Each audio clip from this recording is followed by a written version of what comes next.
Hi, I'm Justin Huertas. My pronouns are he, him.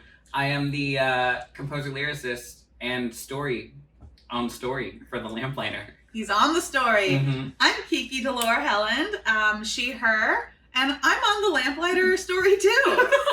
Say Furkalam. Pronouns are she, her. And I'm on the story with these two. Book writer as well. Yes. Hi. Lamplighter came from the minds of three people, us, who love our mothers very, very deeply, who love magic pretty intensely, and who wanted to write a subversive fairy tale musical where anyone could imagine themselves as the hero of the story. That's where it came from. That's a good answer. That's a really good answer. Timeline of the Lamplighter.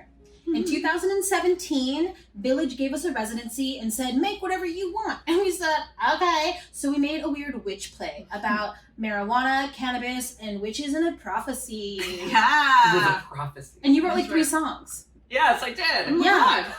And Village loved it. Wow. Oh, man. So that was January of 2017. Fast forward 9 months. Village said, hey, we love that witch musical. You want another residency? We were like, yes. We sat down and we were like this. And we just couldn't work on the thing we had made. So we said, you know what? Let's save it for Netflix. Mhm. And let's write a new musical.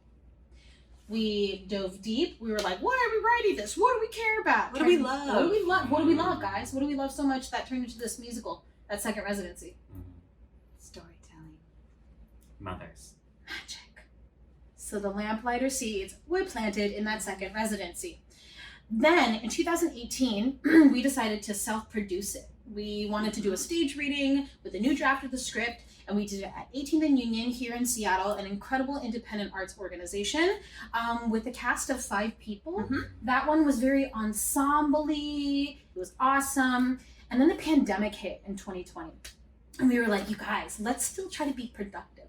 Back when we thought that the pandemic would be a mere 2 months Yeah. max. And we did a week Zoom workshop back when those were fresh and new and exciting We weren't tired yet. and not soul training. Uh-huh. And we wrote a draft. At that time, Justin was going to direct a version of the show virtually for a children's theater, but unfortunately, due to the pandemic, that thing got canceled. And then now we're here in 2021, where the Fifth Avenue reached out to us for the radio play season. Yeah, so it's been 2017, 18, 19, 20, 21. A whole hand! Oh! 5 years! Making.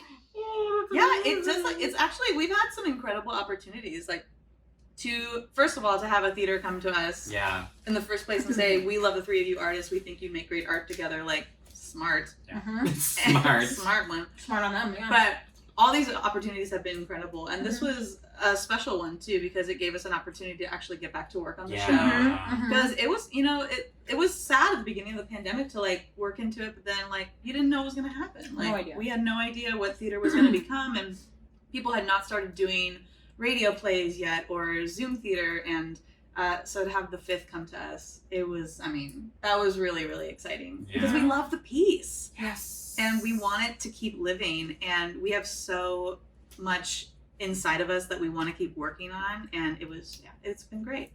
So, God, 5 years. That's cuckoo That's crazy. hilarious. That's cuckoo for Cocoa Puffs. Yeah. Yes. Give us like 2 years and then Broadway. Broadway. Animated Oh, movie deal. 100%. I can totally see this develop Oh my gosh, episodically. Mm-hmm. Right? Ooh, yeah. Definitely. Ooh, Right? episodic. Do you know what I mean? I mean, it kind of already is, but like elongated. Do you know what I mean? Oh, yeah. Yeah. We should. Yeah. Wow. We should call someone. Or they should call us. Hello. Dial the number at the bottom of your screen. One thing that's really cool about our play and this adaptation for Fifth Avenue's like radio play season is that everybody in the cast, it's a cast of 5, gets to play the protagonist Rosemary at a certain point in the journey. This isn't something that we did only for the radio play, but something that is embedded in the book, in the music, because our intention was for multiple people in the cast to play Rosemary. Multiple people playing multiple people versus just like a one track kind of vibe for each actor. Yeah. It's still like my favorite part of the whole show.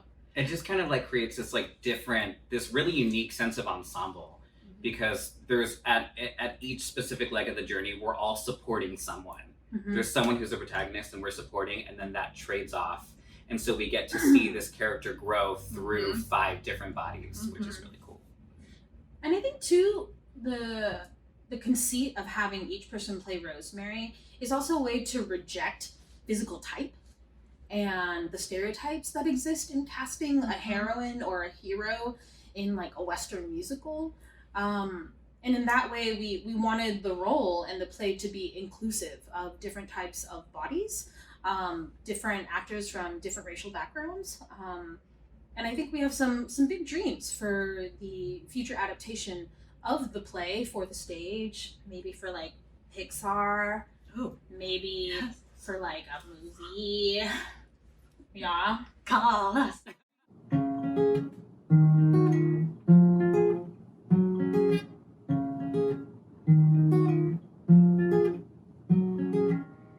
I see them flicker in the water.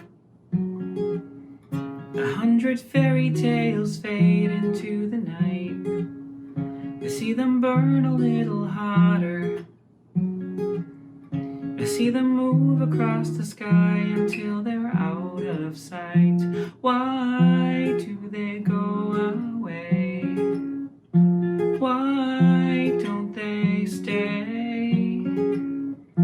I feel the darkness closing in, and I don't even know where to begin. Another glimmer in the ocean, a distant constellation saying adios. Mother, what's been set in motion out on the sea? Are you waiting for me? Is this where I should be? Am I even getting close? Those lights are tales you told, but then as they grow old, what stays? Those lights, they were so much more. Mom, I'll be there before the last story fades. I see the princess in the tower. The peasant sets aside his doubt and fear. I see the fairy in the flower